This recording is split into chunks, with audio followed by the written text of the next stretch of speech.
Olá, sejam bem-vindos ao consultório de IRS, este ano numa parceria Manilab com o grupo DFK. Neste vídeo vamos mostrar um verdadeiro passo a passo sobre como pode preencher a sua declaração de IRS com investimentos. E para isso temos a ajuda do Dr. Pedro Rebelo de Andrade, Senior Manager do grupo DFK. Olá, Pedro. Olá, Bárbara. Bom dia, como Uh, está? bem obrigada. Então, hoje temos aqui uma missão que é ajudar a explicar, no fundo, às pessoas como é que elas podem preencher a sua declaração de IRS, passo a passo. Vamos mesmo mostrar. Portanto, sem mais demoras, vou pedir aqui ao Dr. Pedro Rebelo de Andrade que partilhe então aqui o seu ecrã. Muito bem. O primeiro passo aqui será, no site do Portal das Finanças da Autoridade Tributária, inserir o número de contribuinte e a password para poder entrar no portal. E, portanto, vamos ter acesso a este portal e será esta a vista da janela. Portanto, o primeiro passo aqui, depois da inserção da password, dos dados de acesso, vamos escrever aqui IRS. É uma forma de chegar de forma mais automática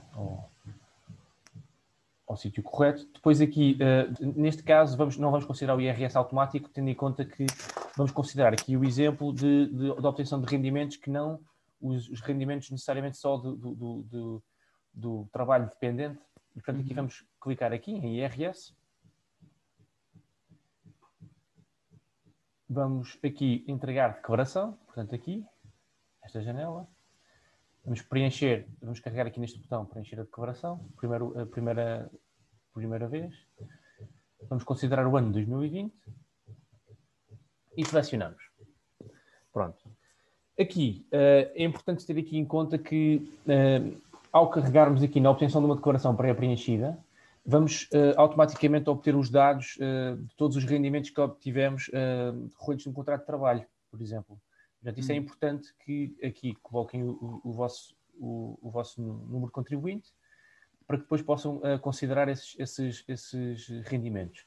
Nós, para este efeito, como vamos considerar só rendimentos de mais-valias e rendimentos de capitais, não vamos considerar para este efeito.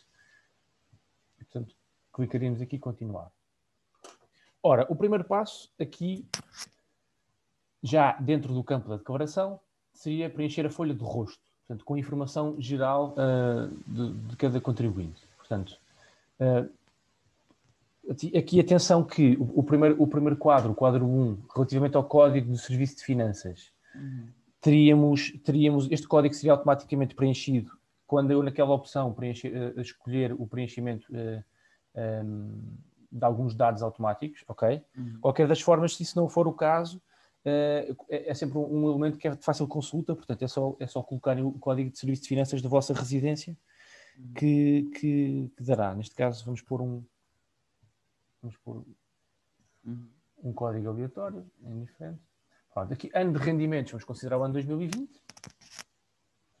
Depois, o nome do sujeito passivo, aqui, à partida, virá automaticamente, até porque, como podem ver, este campo não dá para preencher. Portanto, aqui vamos preencher só o número de contribuinte.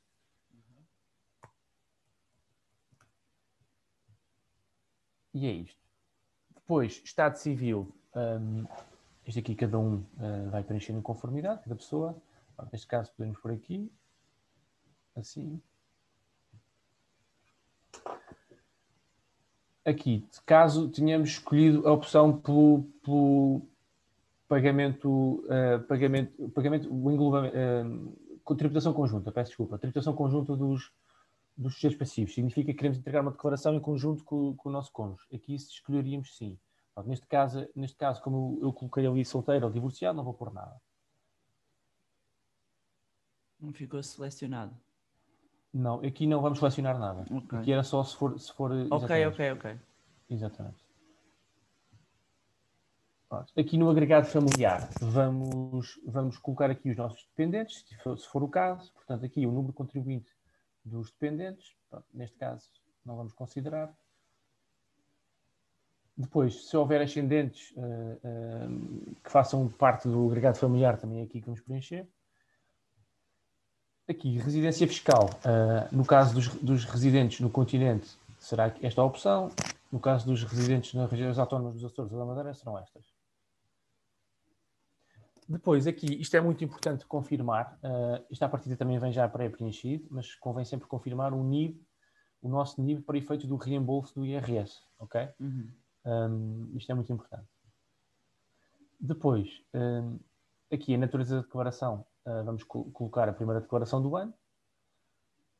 Aqui, quem quiser, pode sempre consignar o IRS. Eu volto a chamar aqui a atenção que esta consignação não nos vai penalizar no nosso reembolso, ou no nosso IRS. Isto é, assim, uma alocação do imposto que viermos a pagar a uma determinada entidade. Portanto, nós não somos prejudicados, portanto, podemos sempre escolher uma entidade e colocar aqui a consignação do IRS. E pronto, a folha de rosto à partida será isto. Podemos sempre ir validando para ver. Aqui diz que há um erro e, portanto... é porque não temos ainda anexos. Ok. Mas pronto, a folha de rosto aqui é esta. Então agora vamos considerar, em primeiro lugar, rendimentos de capitais. Vamos, por exemplo, pensar aqui num exemplo de juros de certificado do Tesouro de Poupança e Crescimento. Como é que iríamos incluir isto na declaração do IRS modelo 3? Ora, em primeiro lugar, aqui a questão que temos que colocar era perceber se estes rendimentos foram sujeitos à retenção na fonte em Portugal, à taxa de 28%. Se foram sujeitos à retenção na fonte, eu não tenho que os declarar obrigatoriamente. Portanto, quando eu recebo estes rendimentos de juros, a entidade que me paga estes rendimentos, à partida vai reter na fonte à taxa de 28%, que é a taxa liberatória aplicável, e eu não sou obrigado a declará-los, porque precisamente já foram retidos na fonte, o imposto já foi pago.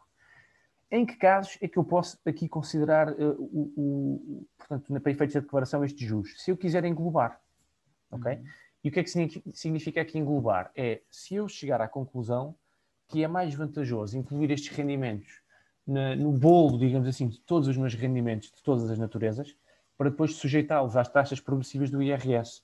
Isto será mais benéfico se eu chegar à conclusão que a taxa efetiva, depois da aplicação das taxas progressivas, é inferior a 28%, ok? Ok. Mas vamos considerar para este efeito, portanto, vamos considerar aqui que eu tinha intenção de englobar estes rendimentos, ok?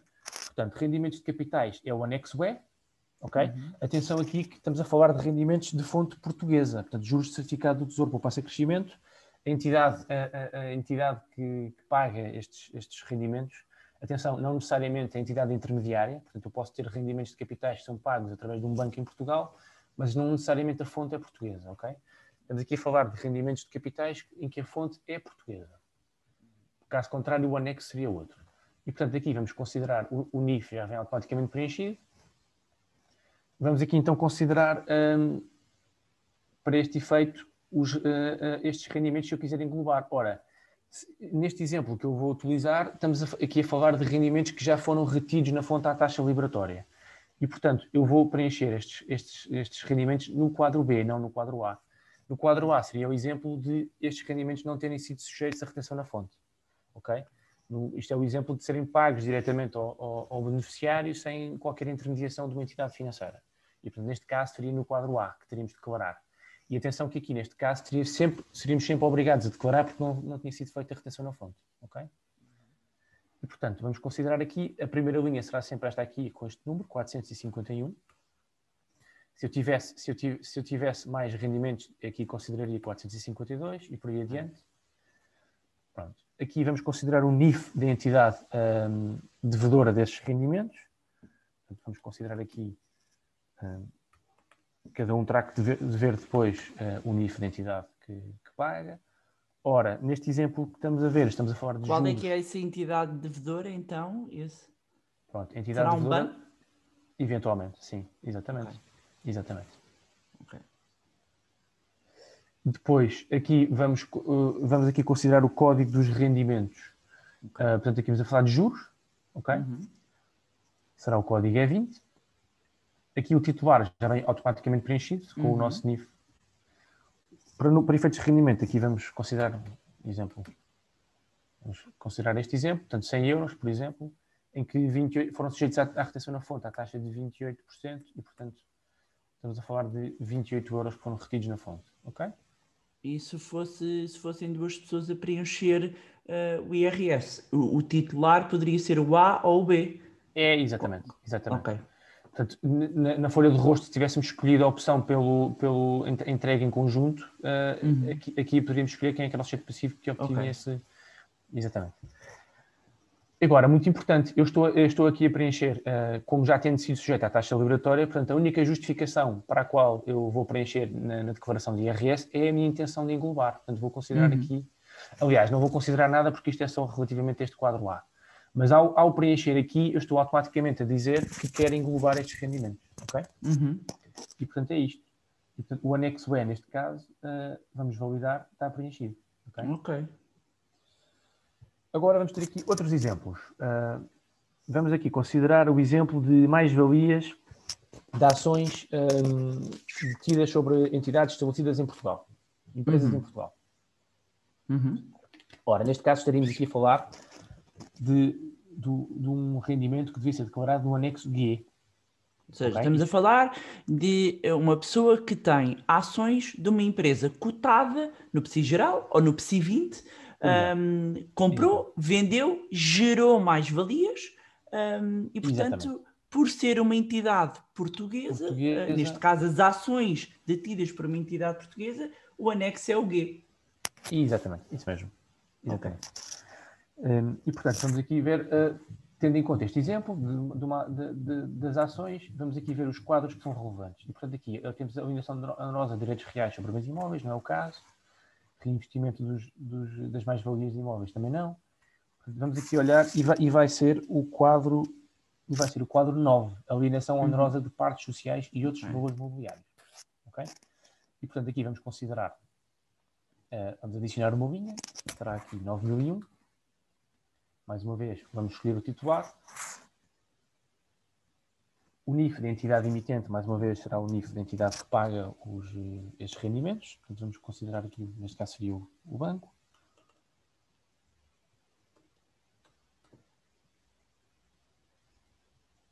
Aqui o código das operações será o código GUI01, relativamente a ações, não é?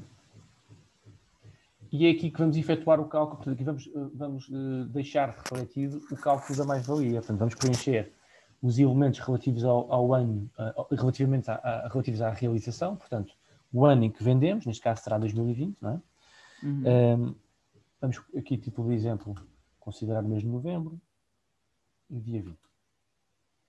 E neste caso, como valor, vamos considerar aqui que vendemos ações pelo valor de 12.000 euros. Okay? E depois, vamos considerar os elementos para efeitos da aquisição. Portanto, adquirimos estas ações, vamos supor, em 2018, em dezembro, no dia 6. Pelo valor de 11.500 euros. Okay? Pronto, tivemos aqui uma mais-valia à partida de 500 euros. Eu aqui vou poder... Vou poder aqui ainda incluir o valor das despesas com esta mais-valia, por exemplo, comissões pagas, etc., e que devem ser refletidas neste cálculo da mais-valia. Vamos aqui considerar, por exemplo, o valor de 500 euros. Pronto. E aqui o país da contraparte será a partir do país onde está a entidade com a qual eu negociei a venda das ações. Portanto, vamos supor que é Portugal. Ok, aqui o país da contraparte é Portugal porque o banco ou a corretora através da qual negociou é portuguesa. Se fosse uma corretora sediada noutro país, mesmo as ações serem portuguesas, ali punha-se outro país, é isso? É isso, exatamente. Ok. Exatamente. E pronto, agora aqui muito importante, podemos aqui preencher, claro que o sistema da autoridade tributária depois calcula a mais-valia, portanto os dados estão aqui inseridos.